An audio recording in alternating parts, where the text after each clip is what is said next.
The stage to Promise Creek, Montana, rolled in like thunder on that spring day in 1885, dust billowing like a warning flag. 4 women with matching auburn hair stepped down, one after another, their travel-worn dresses all cut from the same bolt of cloth. 4 brothers stood watching, hats in hand, each one having sent for one bride, not knowing they'd all get sisters. "Got a special delivery for you, Daltons," the stage driver called, spitting tobacco juice into the dirt. 4 of 'em, like a matched set of fancy china dolls. The eldest brother, Bo Dalton, felt his stomach drop. He hadn't even sent his letter yet. His bride wasn't due for weeks.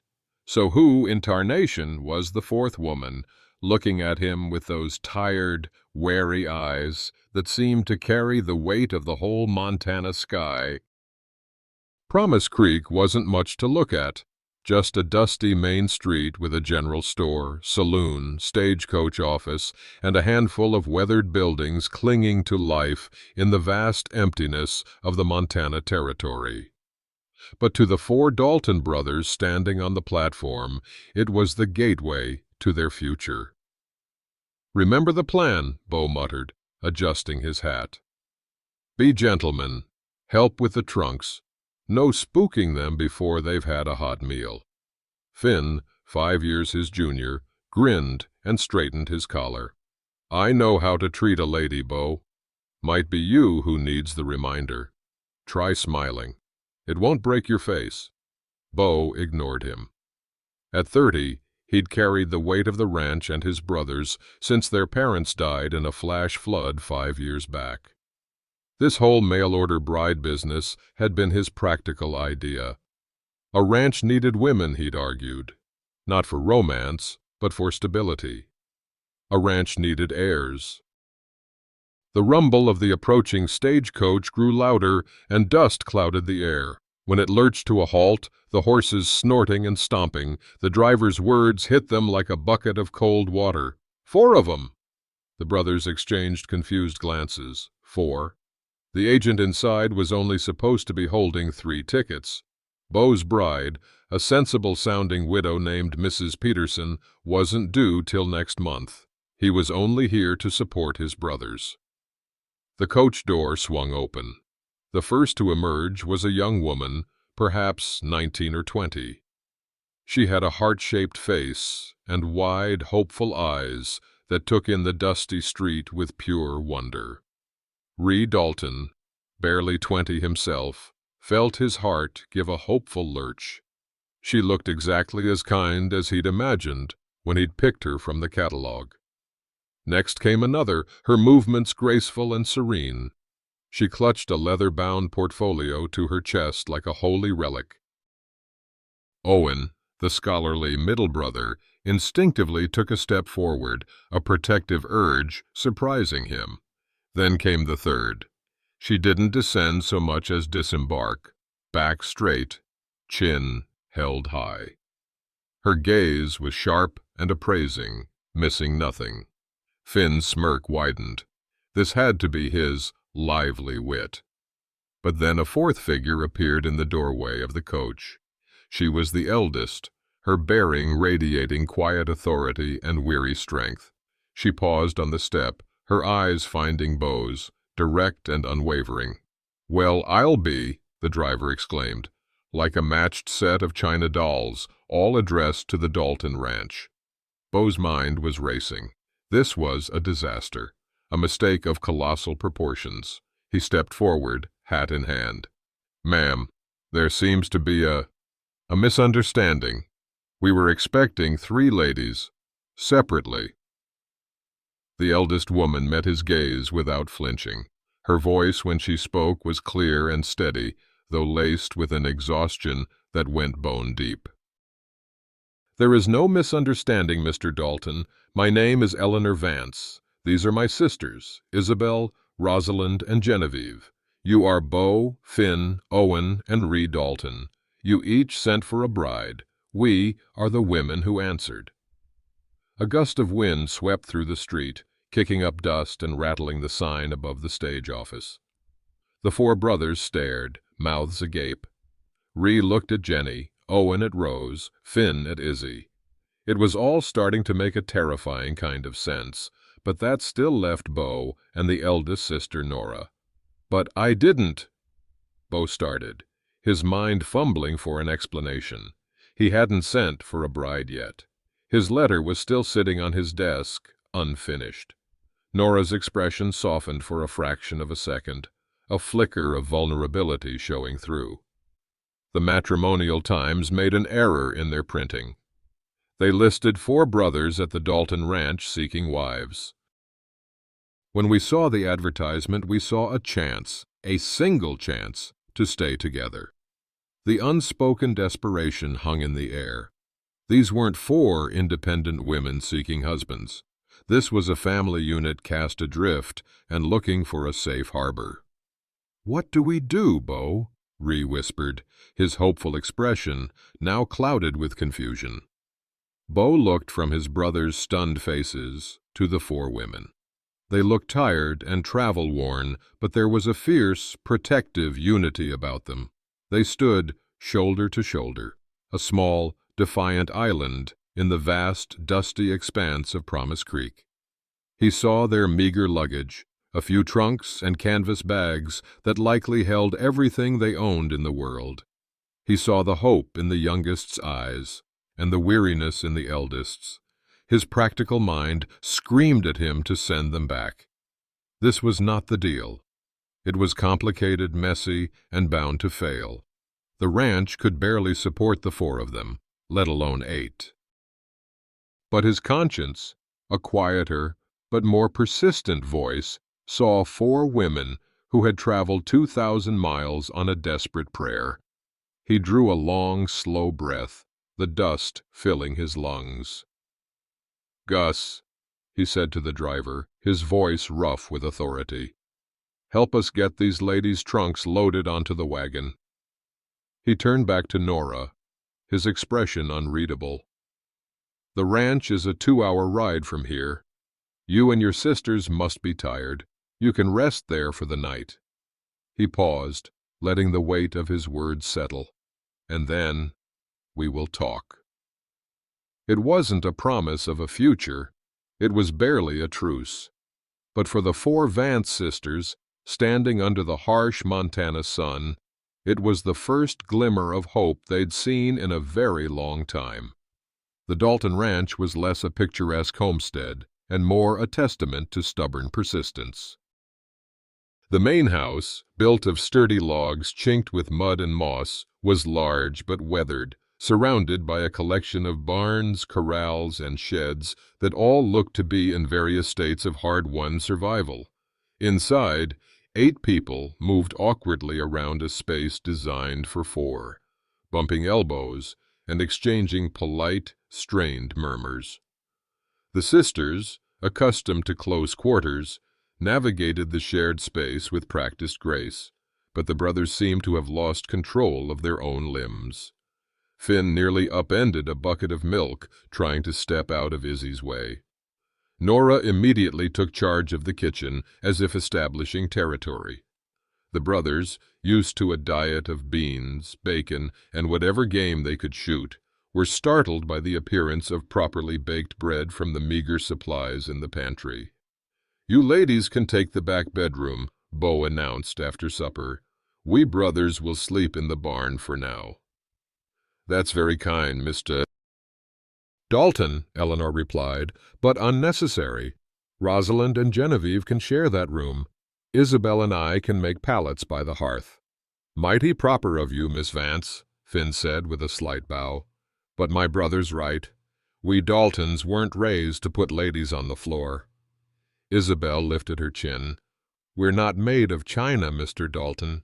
We've slept in worse places than a warm hearth." Finn's eyebrows shot up, a surprised chuckle escaping him. That first evening, the 8 of them gathered in the main room, the air thick with unspoken questions. Owen retreated to a corner with a book, though his eyes often drifted towards Rose, who sat by the fire, her sketchbook open on her lap. She drew with focused intensity, capturing the dance of the flames or the weary lines on her sisters' faces. Owen finally mustered the courage to look over her shoulder. She wasn't sketching portraits, but intricate designs for quilts, patterns of astonishing complexity and beauty. "That's remarkable," he said, his voice barely a whisper. Rose flushed, startled. "It's just foolishness, a way to pass the time." "It's not foolish," Owen insisted softly. "It's art." A fragile connection sparked between them, a shared appreciation for a world beyond the grit and toil of their immediate surroundings. Meanwhile, Finn and Isabel engaged in a constant war of words, fought with sharp glances and sharper retorts. "A woman's touch certainly improves the place," Finn remarked the next morning, gesturing at the clean table. "I'm sure a man's effort in the barn would improve it more," she shot back, without missing a beat, continuing to knead dough with furious energy. Her defiance only intrigued him more. He saw past the prickly exterior to the fierce loyalty she had for her sisters, the way she was always watching over Jenny or helping Nora without being asked. The youngest pair, Ree and Jenny, found their footing most easily. Their connection was simple, unencumbered by the complexities weighing on their older siblings. They fell into a natural rhythm, doing chores together. Ree showed her how to milk the cow without getting kicked, and she taught him the names of the constellations from a book she'd brought from Boston. The true conflict, however, simmered between Bo and Nora, the two pillars of responsibility, each carrying the weight of their family's survival. "We'll need more flour from Henderson's store," she'd say, her voice tight with practicality. "I'll see to it," he'd reply, his tone clipped. One evening, after the others had retired, Bo found Nora alone by the cold hearth, staring into the embers. The facade of strength had crumbled, and in the dim light he saw the deep, profound weariness in her face. "You can't stay," he said, his voice softer than intended. "You have to see that. This won't work." Nora looked up, her eyes glistening in the dim light. "Where would we go, Mr. Dalton?" "Back to Boston, where we have nothing and no one. We spent every last dollar we had on those train tickets. We have nowhere else to go." "That's not my burden to bear," he said, though the words felt like ash in his mouth. "I know that," she whispered, her voice catching. "But I am asking you to bear it just for a little while longer. Let us prove our worth. We are not afraid of work. Let us earn our keep. If after a month you still believe we are a burden, we will leave. I give you my word." Her plea was stripped of all pretense. It was raw, desperate, and honest. Bo looked at this woman who carried herself with the grace of a queen, but whose hands were already becoming chapped from lye soap and hard work. He saw his own reflection in her, the endless responsibility, the sleepless nights, the quiet fear of failure. "1 month," he said, his voice a low growl. "You have 1 month to prove this arrangement isn't a fool's bargain." He turned and left before she could see the conflict warring in his own eyes. He had given them an ultimatum, a deadline. But as he lay in his bunk that night in the barn, listening to the unfamiliar softer sounds of the house, the quiet murmur of sisters talking in the room they now shared, the gentle hum of a lullaby Rose was singing to Jenny, he had the unnerving feeling that the Dalton ranch and his own guarded heart had already been irrevocably changed. The month began to pass, and a fragile routine settled over the ranch. The Vance sisters were true to their word. They worked from sunrise to sunset, their industry shaming the brothers into a new level of diligence. The house was spotless. The larder was better stocked than it had ever been. The garden, long neglected, began to show neat rows of burgeoning life under Rose and Jenny's care. Izzy, to Finn's astonishment, proved to have a preternatural skill with recalcitrant livestock. Her sharp tongue seemed as effective on stubborn mules as it was on him. One morning, he leaned on the fence, watching her scatter feed for the chickens. "Never seen a woman with such a way with critters," he remarked, genuine admiration in his voice. "That old rooster ain't pecked nobody since you got here." Izzy didn't look up, but the hint of a smile touched her lips. "Animals know when you respect them. Men could learn a thing or two." Finn grinned. "I'm learnin' every day, Miss Izzy." Slowly, the tension between the two families began to dissolve, replaced by a cautious respect. Laughter became more common. Shared smiles across the dinner table were no longer a rarity. Finn and Izzy's verbal sparring took on a playful edge, and Owen and Rose would often be found in quiet conversation, their heads bent together over a book or a drawing. But a shadow lingered, a secret that Nora guarded with fierce, desperate intensity. The story she had told Bo, that they had come west simply to stay together, was only a partial truth. The first hint of that past arrived not with a thunderclap, but with the quiet delivery of the weekly mail pouch. Owen had ridden into town for supplies and brought back a letter addressed not to the Daltons, but to the Mrs. Vance. The postmark was from Boston. Nora took the letter with a hand that trembled slightly. She retreated to the small room she shared with her sisters, the mood inside instantly shifting from hopeful industry to hushed fear. The letter was from a friend, a lawyer's clerk named Mrs. Gable, who had promised to keep them informed. Nora read it aloud, her voice low and tight. "My dearest girls," it began, "I pray this finds you well and safe. I must be brief. Inquiries have been made. A man from the Pinkerton Detective Agency has been asking questions all over your old neighborhood. He did not say who hired him, but he mentioned your family by name. He was asking about your father's business affairs, and most pointedly, about your final whereabouts. The name Sterling was mentioned. Please be careful. Burn this letter. Yours in friendship, Martha Gable." The air in the room grew cold. Jenny let out a small, frightened gasp, while Izzy's hands clenched into fists. "Sterling?" Izzy spat the name like poison. "He won't stop. He'll never stop." "What do we do, Nora?" Rose asked, her voice trembling. Nora folded the letter, her face a mask of grim resolve. "We do nothing," she said. "We continue as we are. Montana is a long way from Boston. We are safe here." The word safe sounded hollow, even to her own ears. How could she expect Bo Dalton to protect them from a threat he didn't even know existed? Their entire presence here was built on a lie of omission. And the secret began to eat at her. She would watch Bo as he worked, his quiet competence a source of both comfort and guilt. He was an honorable man. He had given them shelter based on a half-truth, and now their presence was putting him and his entire family in danger. The thought was unbearable. The pressure came to a head a week later. A well-dressed stranger rode into Promise Creek. He wasn't a cowboy or a prospector. He wore a city suit and a bowler hat, and he moved with a quiet, observant purpose. He spent an afternoon in the saloon, not drinking heavily, but listening. He asked Henderson at the general store about the new arrivals at the Dalton place. Finn, who had been in town for a poker game, saw the man and felt a prickle of unease.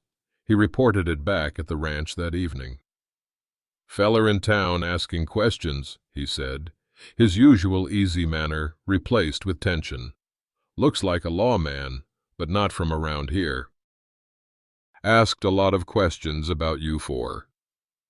He nodded toward the sisters. Nora's face went pale, but she kept her composure. "Did he say who he was?" "Nope. But he weren't just passing through. had the look of a man hunting something. That night, the weight of the secret became too much for Nora to bear. After the others were asleep, she found Bo on the porch, staring out at the vast, star-dusted darkness. "Mr. Dalton," she began, her voice tight, "I have not been entirely honest with you." Bo turned slowly, his face shadowed by the brim of his hat. "I reckoned as much." Taking a deep breath, Nora told him about Mr. Thaddeus Sterling, a wealthy and powerful business associate of their late father. "Our father was a good man, an inventor," she explained, her voice thick with emotion. "He trusted Mr. Sterling, made him a partner, but Sterling was a thief. He embezzled from the company, ruined it, and then he framed our father for his own crimes." She paused, swallowing hard. "Yet our father died in prison, his name disgraced, his heart broken. We were left with nothing but his debts and Sterling's suffocating pity. He offered to take us in, to make us his wards. But it wasn't kindness, it was possession." Her confession hung in the cold night air. "We didn't just come here for a new start, Mr. Dalton. We came here to escape him. The man in town. I believe he was hired by Sterling to find us." Bo was silent for a long time, his gaze fixed on the distant mountains. He had taken them in, thinking his biggest problem was logistics and finances. Now he was facing a threat far more insidious, a wealthy, ruthless man with the power to hire Pinkertons and destroy lives. "If he finds you here, he'll likely try to use the law," Bo reasoned. "He'll claim you're runaway debtors or that he's your legal guardian." "He will stop at nothing to drag us back," Nora confirmed, her voice barely audible. Bo looked away from the mountains and met her gaze directly. The suspicion was gone, replaced by a grim resolve. "Let him come," he said, his voice hard as Montana iron. "This ranch has stood against blizzards, droughts, and cattle rustlers. I suppose it can stand against one fancy man from Boston." In that moment, an alliance between them was forged, sealed in the darkness under the silent watch of the stars. They were in this together now, for better or worse, and they both knew with chilling certainty that the worst was yet to come. The arrival of Thaddeus Sterling was not the thunderous storm they had braced for, but a slow, creeping fog. He didn't ride up to the ranch with a posse of hired guns. Instead, he arrived in Promise Creek in a rented buckboard, dressed in an impeccably tailored suit that seemed to repel the dust of the street. He was a handsome man in his late 40s, with silvering temples and a smile that was both charming and predatory. He took a room at the town's only hotel and began his assault not with violence, but with influence. His first move was to visit the local bank. The Dalton Ranch, like most, ran on credit, secured by a mortgage note held by that very bank. Sterling, with his East Coast money and polished manners, spent an hour with the bank president. By the time he left, he had purchased the Daltons' note. He now held their financial fate in his hands. His next stop was Henderson's General Store, where he paid off the Daltons' outstanding account with a casual flick of his wrist, a gesture that was part generosity, part power play. "That's mighty generous, Mr. Sterling," Henderson said, clearly impressed. "The Daltons are good folk, just a bit short on cash most times." "Consider it a small kindness," Sterling replied, his voice smooth as silk. "I'm merely concerned for the welfare of my wards, 4 young women who were lured away to this harsh environment. Under false pretenses, I'm afraid." He lowered his voice conspiratorially as another customer entered. "Between us, they are not of sound mind. Their father's tragic disgrace affected them deeply. They need proper care, which I've provided since his passing." Word of Sterling's campaign reached the ranch via a shaken Mr. Henderson. "He's smooth, Bo," the storekeeper warned as he delivered supplies. "Got the ear of half the town already. Says he's here to rescue those girls." The tension at the ranch became a palpable thing. The sisters were pale and withdrawn, starting at every sound. The easy laughter of the previous weeks had vanished. "He's trying to isolate us," Bo said grimly, pacing the main room. "Turn the town against us, cut off our supplies, then foreclose on the ranch. He wants to leave us with nothing, so you have no choice but to go with him." "There is always a choice," Izzy declared, her eyes flashing with fire, but her voice held a tremor she couldn't conceal. The confrontation they had all dreaded came 3 days later. Sterling rode out to the ranch, not alone, but with the town sheriff, a portly, officious man named Bartholomew. The Pinkerton, Mr. Davies, followed at a discreet distance, his face impassive. The 8 members of the household stood united on the porch as Sterling dismounted. "Eleonora, my dear girl," Sterling began, his voice oozing concern as he approached the steps. "Thank heavens I found you. I have been worried to death." "We are not your dear girls, Thaddeus," Nora replied, her voice cold and steady, "and we are not in need of your concern." Sterling's smile tightened. "I am your legal guardian, appointed by the courts after your father's unfortunate business.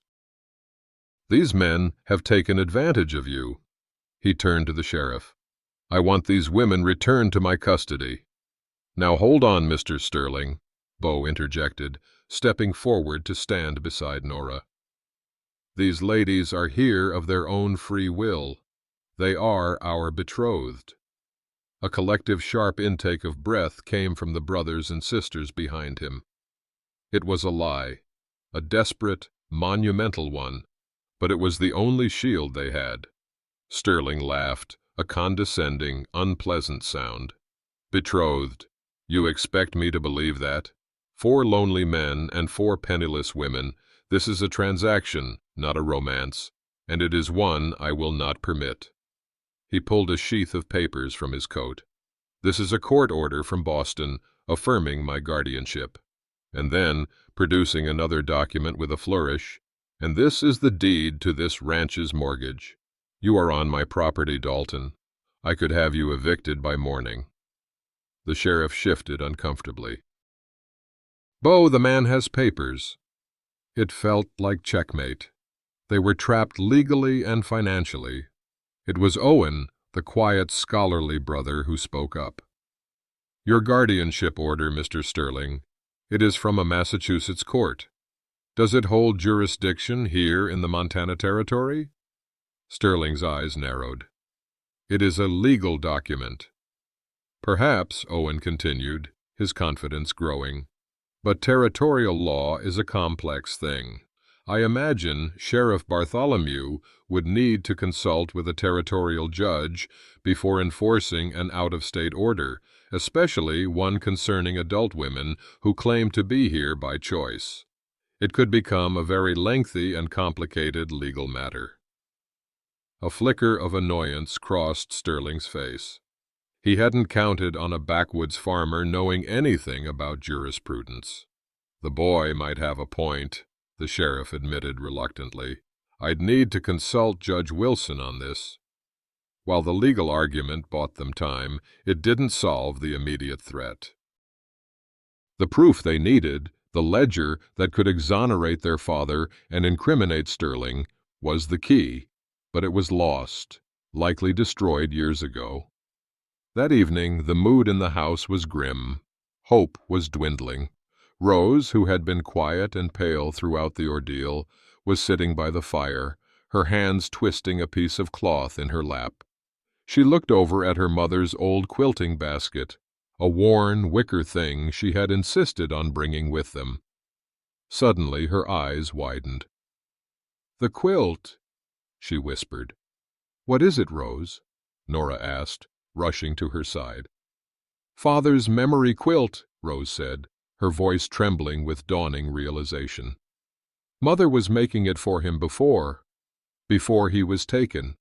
She was so angry, so heartbroken.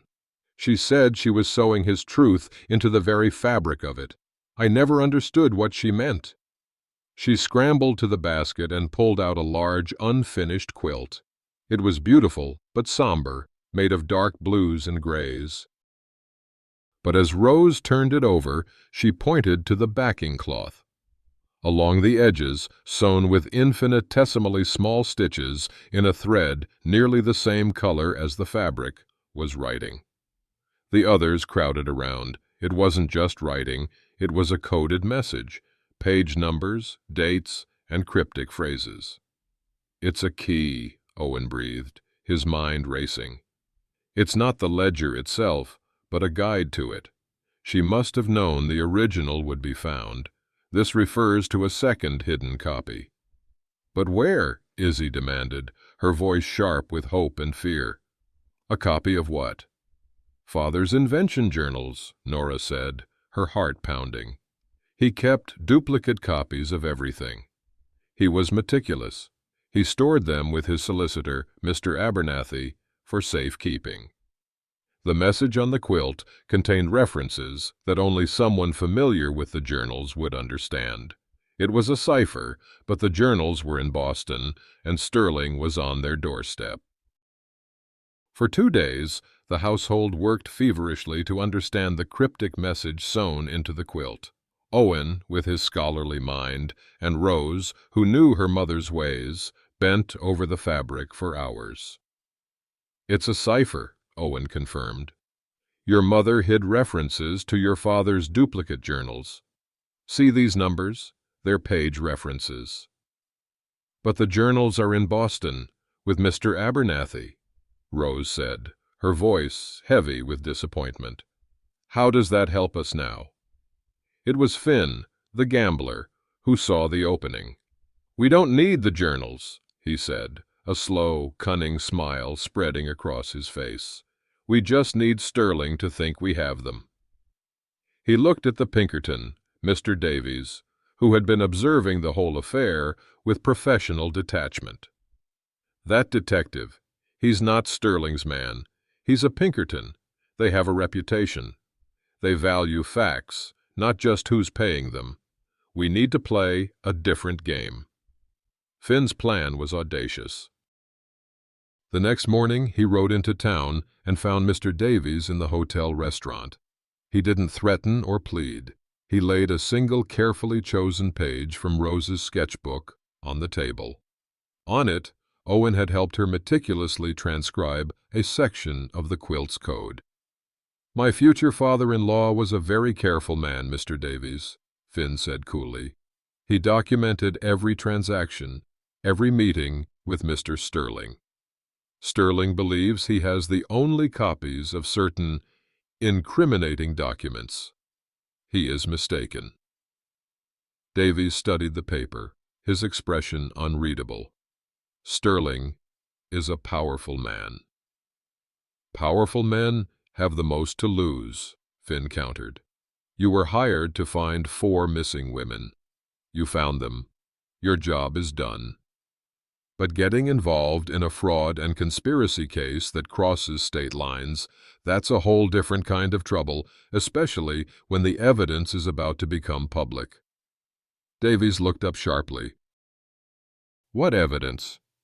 "The kind that ruins reputations and ends careers," Finn replied, then left the paper on the table and walked away. It was a colossal bluff. They had nothing but a coded quilt, but they had planted a seed of doubt in the one man who operated on a code of professional integrity. Meanwhile, at the ranch, Bo and Owen were preparing for the worst. "I won't let him take them by force," Bo said grimly, checking his rifle. "Violence isn't the answer, Bo," Owen cautioned. "Sometimes it's the only language men like Sterling understand." The final reckoning happened that afternoon. Sterling, enraged and impatient, rode to the ranch again, this time alone, without the pretense of civility. "This farce is over," he snarled at Bo and Nora, who met him in the yard. "You will be off this land by sundown, and the girls are coming with me." "They're going nowhere," Bo said, his hand resting near his holstered peacemaker. "You're a fool, Dalton," Sterling sneered. "You think you can fight me? I own you." At that moment Mr. Davies rode into the yard, reining his horse to a stop. He looked not at the Daltons, but at Sterling. "Mr. Sterling," Davies said, his voice flat and official, "my agency has been in contact with our Boston office. Some irregularities concerning your past business with the late Mr. Vance have come to light. They are reopening the investigation based on new potential evidence." Sterling's face went white. The bluff had worked. Davies, unwilling to be party to a potential felony, had made his own inquiries. "That's a lie," Sterling stammered, his composure shattering. "A fabrication by these peasants." "Perhaps," Davies said calmly, "but a formal investigation has begun. I've been instructed to withdraw from this case and report my findings. The Pinkerton Agency prides itself on uncovering the truth, Mr. Sterling, not just serving the client's interests." Sterling stared, his face a mask of fury and disbelief. He had been outmaneuvered. He was a man who operated in the shadows, using wealth and influence as his weapons. The threat of open legal scrutiny of his own past was the one thing he feared. Without another word, he wrenched his horse around and galloped away, leaving a cloud of dust and impotent rage in his wake. The dust from Thaddeus Sterling's furious departure settled slowly, coating the hard-packed earth of the yard in a final, gritty farewell. For a long moment, no one moved. The silence was a physical presence, vast and echoing, broken only by the nervous stamp of a horse and the sigh of the wind through the eaves of the barn. They stood together, the 8 of them, blinking in the bright Montana sun, as if waking from a long shared nightmare. The shadow that had loomed over the Vance sisters for years, that had driven them across a continent and dictated their every fear, had finally, blessedly, receded. Sheriff Bartholomew was the first to break the tableau. He cleared his throat, a loud, gravelly sound in the quiet, and removed his hat, wiping sweat from his brow with his sleeve. He looked from the empty road where Sterling had vanished to the united front on the porch. His gaze fell on Bo, and for the first time held not officious duty, but grudging respect. "Well, Dalton," he mumbled, his eyes averted, "seems I misjudged the situation. A man shows up with papers, a man of means. It's hard to see past the shine of his boots." He looked over at Nora and her sisters.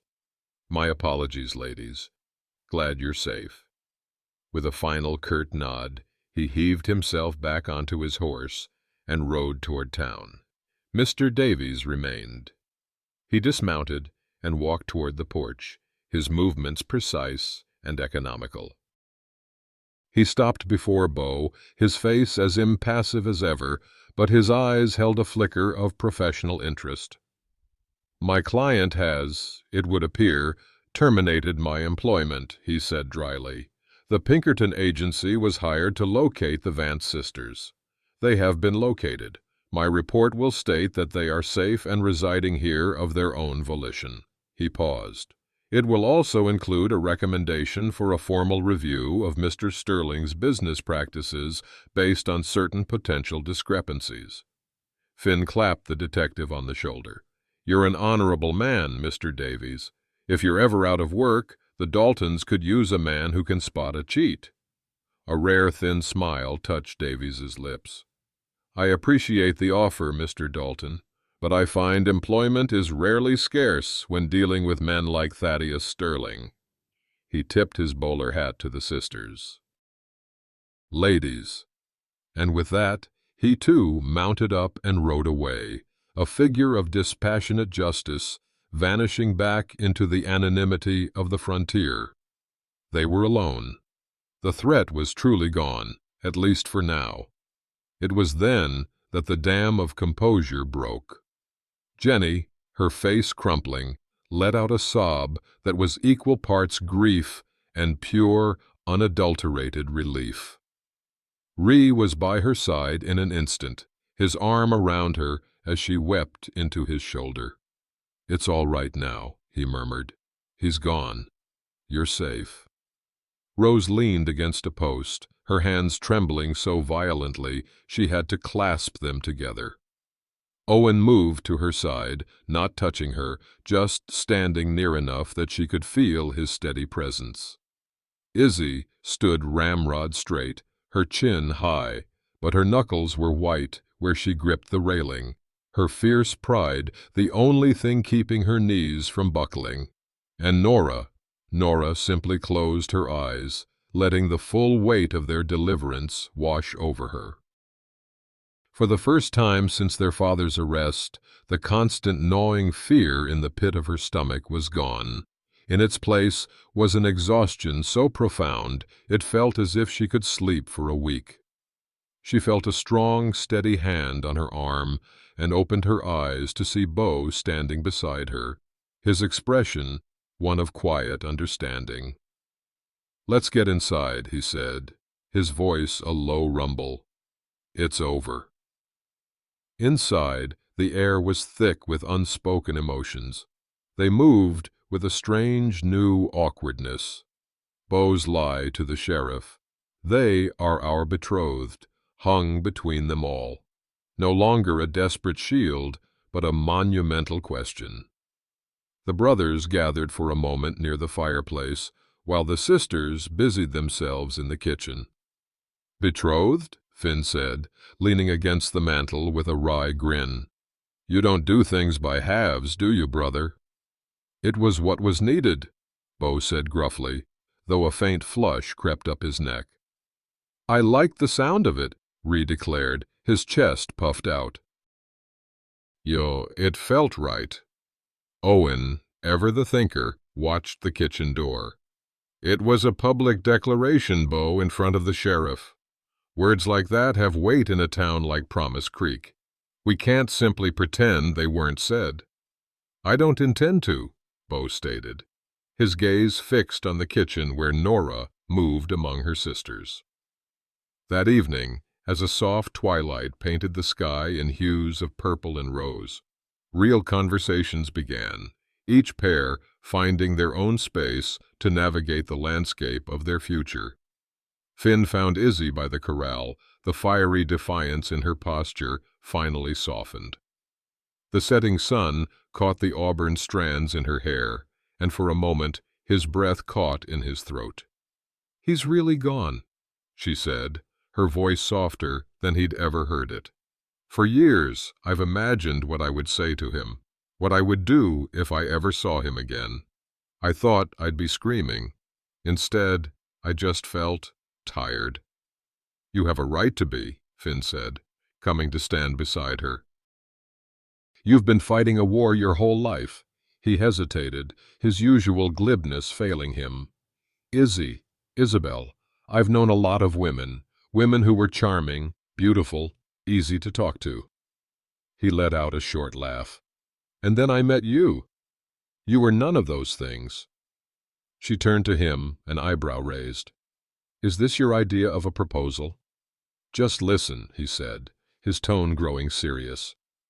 "It took me a while to realize that your prickles were just armor to protect the softest heart I've ever known. I saw how you protect your sisters. I saw you stand up to Sterling without an ounce of fear." He reached out his hand, gently covering hers on the fence rail. "This whole thing started as a joke to me, a gamble. But it's not a game anymore. I don't want a bride I ordered from a catalog. I want the stubborn, brilliant, fiercely loyal woman who's standing right in front of me." Izzy stared at him, her lips parted in surprise. She saw past the charming rogue to the steadfast man he'd become. "You'd be making a terrible bet, Finn Dalton," she whispered, voice thick with emotion. "It's the first sure thing I've ever seen," he replied, his thumb stroking the back of her hand. Inside, similar conversations unfolded between the other couples. Owen's scholarly hesitance melted before Rose's gentle acceptance.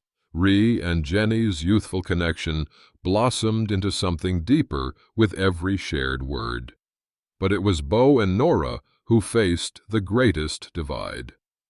They stood on the porch, watching the first stars appear, both acutely aware of the choice before them. "It was a lie," Beau said quietly, "what I told the sheriff, but it needn't remain one." Nora looked at him, studying the face she'd come to know so well in the short time they'd shared a home, the strong line of his jaw, the quiet determination in his eyes, the way the corners of his mouth softened when he thought no one was looking. "I came here seeking safety," she said, her voice barely above a whisper. "I never expected to find—" "A home?" he offered. "Yes," she replied, "a home, and perhaps something more." Inside, the lamp cast a warm glow through the windows of the ranch house, silhouetting the figures moving within. Outside, the vast Montana sky deepened to indigo, stars appearing one by one like silver pinpricks in the endless darkness. 8 people, who had been strangers a month ago, looked at one another with new eyes, seeing not mail-order brides or lonely brothers, but partners in a future they would build together. The arrival of Mr. Davies' telegram a week later was like a stone dropped in still water, sending ripples of excitement through the ranch house. "Evidence discovered in Boston office, stop. Original ledger recovered, stop. Formal inquiry against Sterling, initiated, stop. Returning to Promise Creek with documents, stop. Arrive Friday. Stop Davies," Beau read, his voice steady, but his eyes alight. "Well, I'll be," Finn whistled. "That Pinkerton's worth his weight in gold." "He found it," Nora breathed, her hand pressed to her heart. "Father's original ledger." "Mother was right," Rose said, tears in her eyes. "The code in the quilt, it worked." The mood in the house was jubilant, but Beau remained cautious. "Don't celebrate yet. Sterling's a powerful man, with friends in high places. This isn't over until the law says it's over." His warning proved prescient. 2 days later, a dusty rider brought news that Sterling had returned to Promise Creek, this time with reinforcements, a slick Boston lawyer and 2 hard-eyed men who looked more gunslinger than legal assistant. "We've got company," Finn called from the window. "And it ain't the welcome kind." "Ree, get the women to the back room," Beau ordered, reaching for his rifle. "No." Nora's voice was firm. "This is our fight, too. We stand together." The determination in her eyes brooked no argument. Beau nodded, respecting her courage. "No need for that," Finn said, nodding at Beau's rifle. "Town's watching. Sterling's too smart to try brute force in broad daylight." The 8 of them stepped onto the porch, presenting a united front as Sterling dismounted, his face a mask of contained fury. The lawyer beside him clutched a leather portfolio, eyeing the gathered family with disdain. "I see you're all still playing house," Sterling said, his voice dripping with contempt. "How touching." "State your business and be gone, Sterling," Beau replied, his voice hard. "My business, as you well know, is the recovery of my wards. Despite your interference, the law remains on my side." The lawyer stepped forward. "I have here a federal writ superseding any territorial jurisdiction demanding the immediate release of the Vance sisters into Mr. Sterling's custody." He held out an official-looking document with multiple seals. "You see, Mr. Dalton," Sterling continued smugly, "while your scholarly brother's legal objections might have merit in a territorial court, Federal law recognizes my guardianship. And as for your little bluff with the Pinkerton—" He was interrupted by the sound of horses approaching. 3 riders, including Mr. Davies and 2 other men in suits. "Mr. Sterling," Davies called. "Perfect timing." Sterling's head whipped around, his eyes narrowing. "What is the meaning of this?" "Allow me to introduce Mr. Abernathy, the Vance family solicitor, and Mr. Peterson, federal prosecutor from the Department of Justice." Sterling's face drained of color. "I've brought the documents as requested, Mr. Davies," said the elderly Abernathy, dismounting with difficulty. Mr. Vance was indeed a meticulous man. He opened his worn leather portfolio, his original ledger showing all transactions with Sterling Manufacturing, and most importantly, the original patent applications for the steam valve, with Mr. Vance's signature and date, 3 months before Sterling claimed he stole them. "Mr. Sterling," the prosecutor said, stepping forward, "based on these documents, you are under investigation for fraud, perjury, and obstruction of justice. I have a warrant for any business records in your possession." Sterling sputtered. "This is outrageous. You can't possibly believe—" "The evidence is compelling, sir," the prosecutor interrupted, "compelling enough that a federal judge thought it warranted immediate attention." Sterling turned to his lawyer. "Do something." The lawyer backed away slightly. "I'm afraid this is outside my area of expertise, Mr. Sterling. I handle guardianship matters, not criminal defense." Sterling looked around wildly, seeing his carefully constructed facade crumbling before his eyes. His gaze fell on the sisters, the women he had pursued across a continent whose lives he had nearly destroyed. "Eleonora, be reasonable," he pleaded, his charm giving way to desperation. "Everything I did was for your own good, for your father's legacy. You don't understand the business world, the compromises that must be made." "What I understand," Nora replied, her voice like ice, "is that you betrayed my father's trust, stole his life's work, and let him die in disgrace. There is no forgiveness for that." Something in Sterling snapped. He lunged toward Nora, his face contorted with rage. Bo stepped between them, but it was Finn who moved fastest, grabbing Sterling's arm and twisting it behind him. "That's no way to treat a lady," Finn said, his voice dangerously quiet, "especially one who's about to be my sister-in-law." "Take your hands off me, you backwoods savage," Sterling spat, struggling. Sheriff Bartholomew, who had arrived with Davies' party, stepped forward. "What's the commotion here?" "Sheriff, I have federal warrants for Mr. Sterling's arrest on multiple counts of fraud," the prosecutor said. "I'd appreciate your assistance in taking him into custody." "Well, I'll be—" the sheriff muttered. "Yes, sir, of course." As the sheriff led Sterling away in handcuffs, the Boston lawyer slipped quietly into the background, clearly wanting no part of his client's disgrace. "It's not over," Davies cautioned, watching Sterling being led toward the jail. "There will be a trial, and you'll all likely need to testify." "We'll be there," Bo said firmly. "All of us," Nora added, standing tall beside him. As Sterling was loaded into the sheriff's wagon, he turned back one last time, his face twisted with hatred. "This isn't over," he shouted. "Do you hear me? I have friends, powerful friends. You'll never be rid of me." But his threats sounded hollow now, the desperate railing of a man watching his power slip away. The Vance sisters stood together, watching him go, not cowering, not hiding, but standing tall in the Montana sun, free at last from his shadow.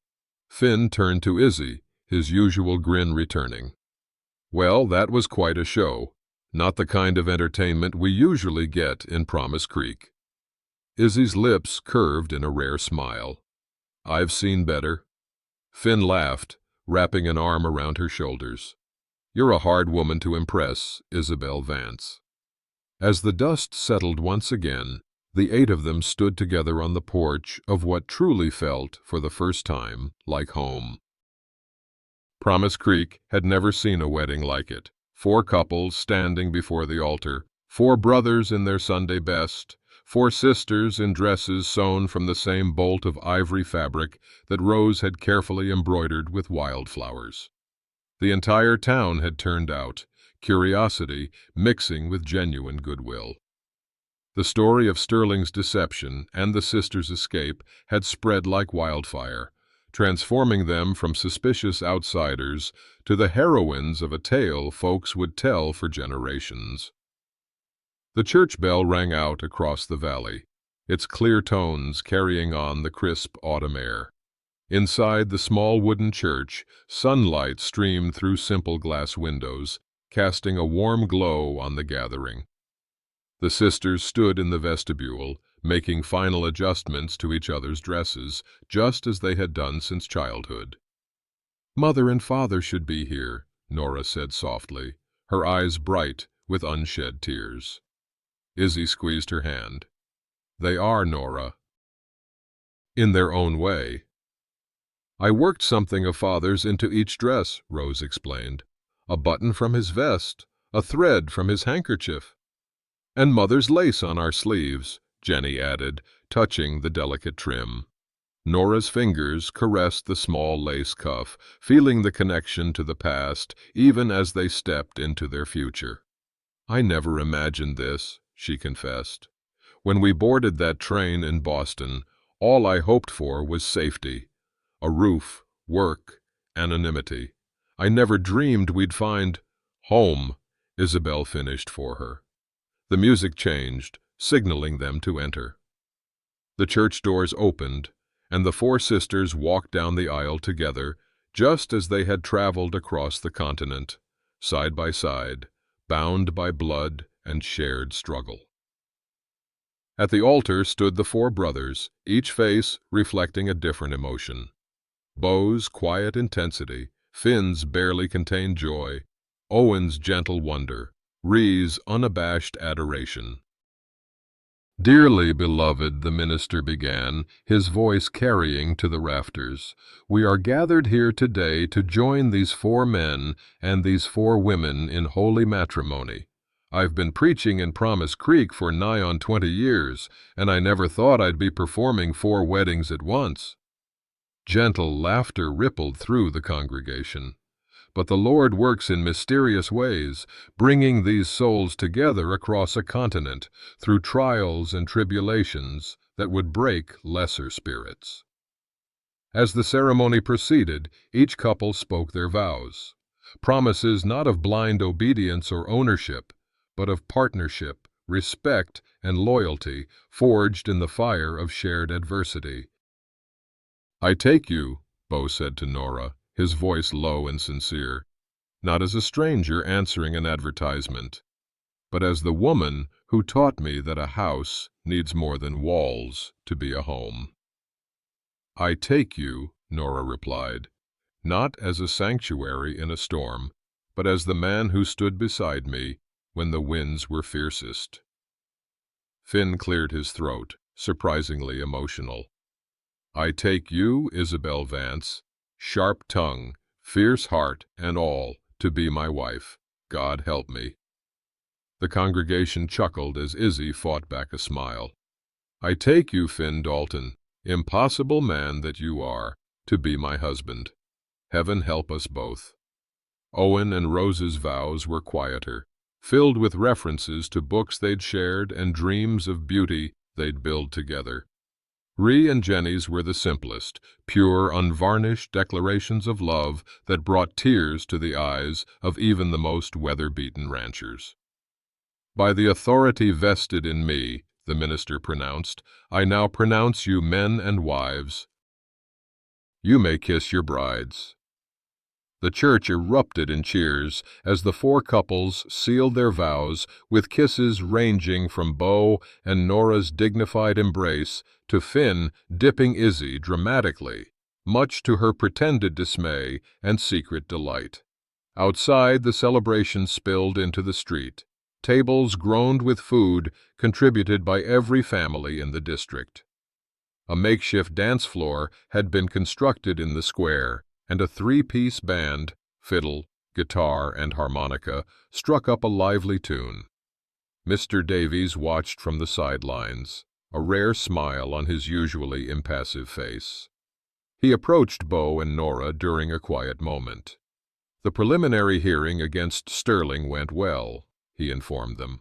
"Given the evidence, the prosecutor expects him to take a plea rather than face a full trial." "What about the mortgage?" Bo asked, ever practical even on his wedding day. "The bank is reviewing the situation, given that it was purchased under fraudulent pretenses." "I'm optimistic it will be resolved in your favor." Nora touched Davy's arm, a gesture of genuine gratitude. "We can never thank you enough." Davies seemed slightly uncomfortable with her gratitude. "Just doing my job, ma'am, though I admit this case was satisfying. Justice isn't always so clear-cut in my line of work." As Davies moved away, Bo held out his hand to Nora. "Mrs. Dalton, may I have this dance?" "You may, Mr. Dalton," she replied, taking his hand with a smile that transformed her usually serious face.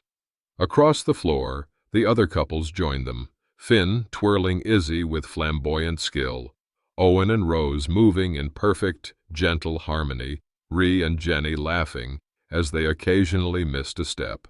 Sheriff Bartholomew, watching from the sidelines, shook his head in wonder.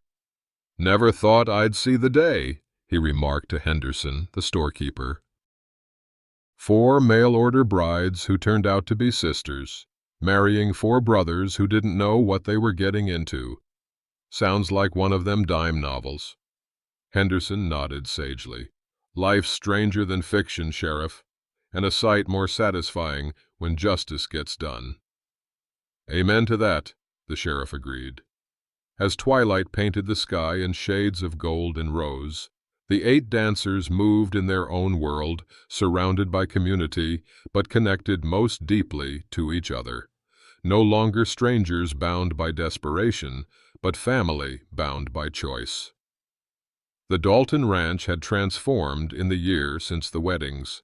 No longer just a struggling cattle operation, it had diversified and flourished under the combined efforts of the 4 couples.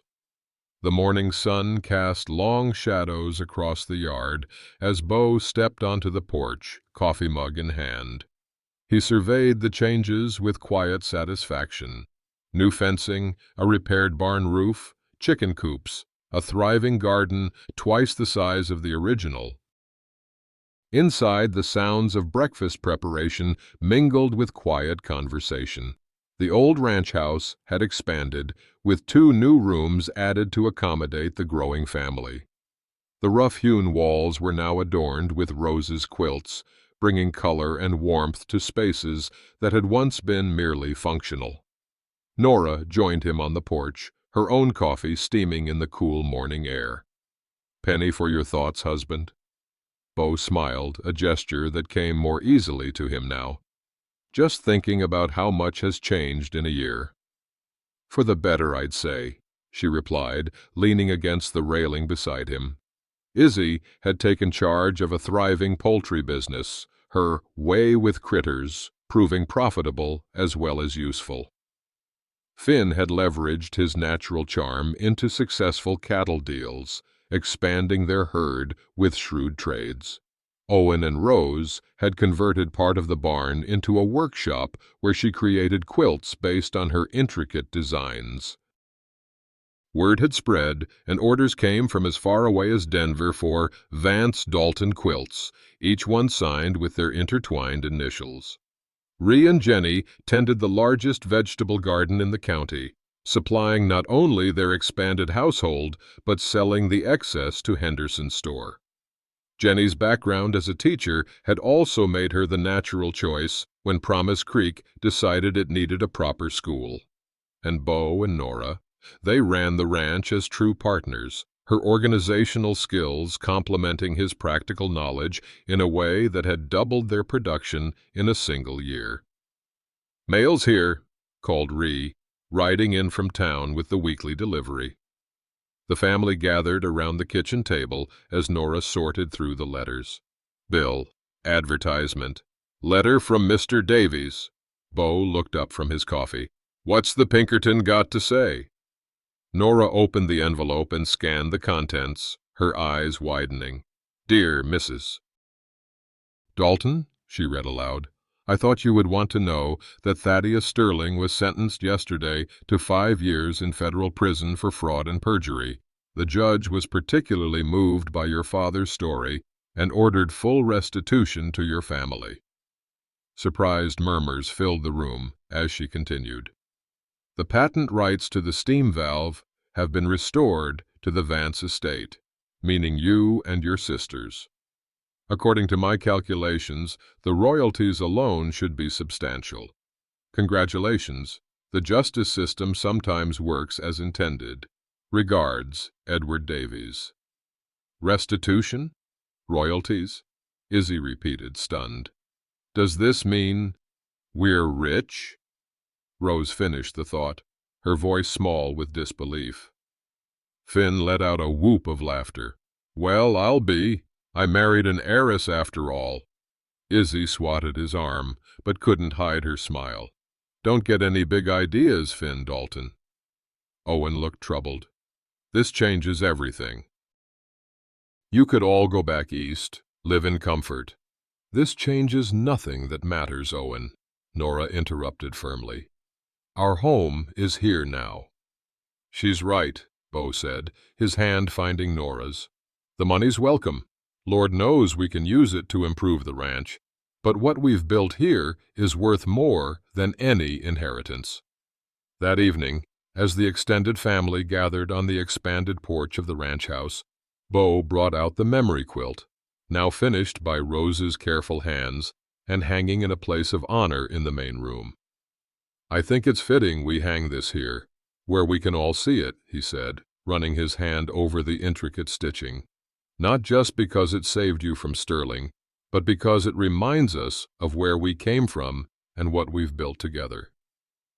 "Mother would have loved seeing it here," Eleanor said softly, "surrounded by family."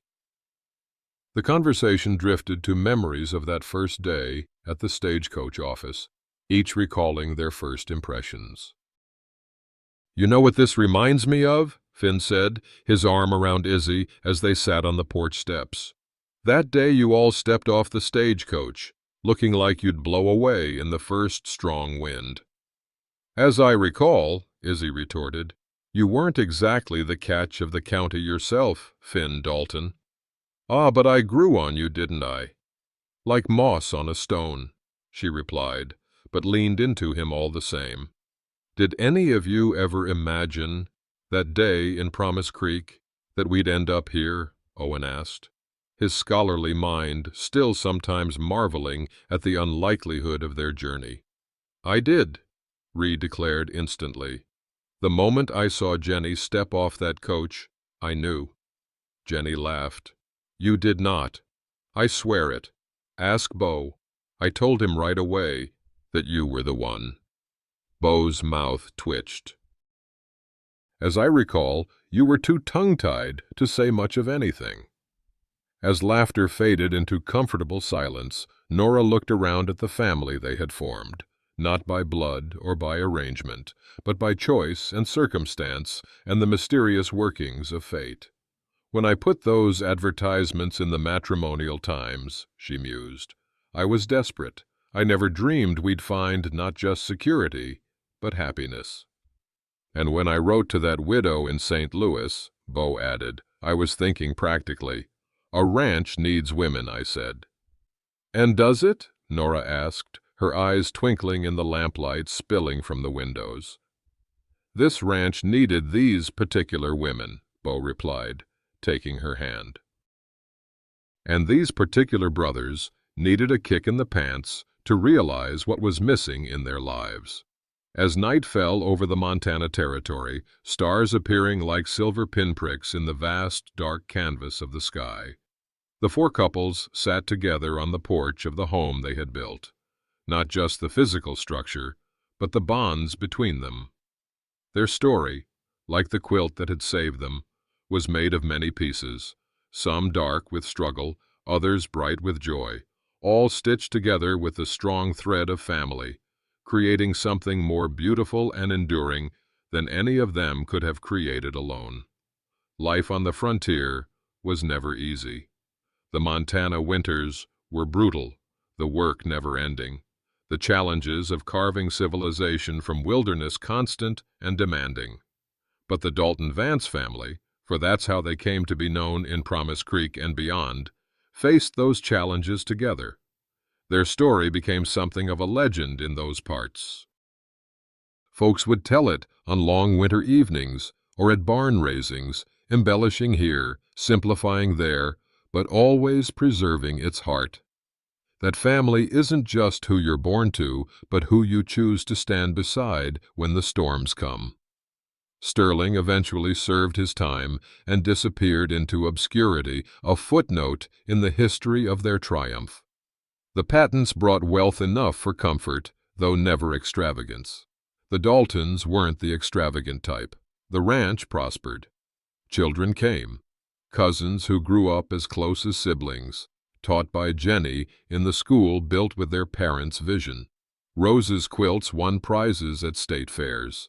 Izzy's chickens became prized breeding stock.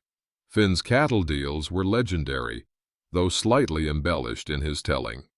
Owen published scholarly articles on Montana flora. Ree and Jenny's garden techniques were adopted throughout the county.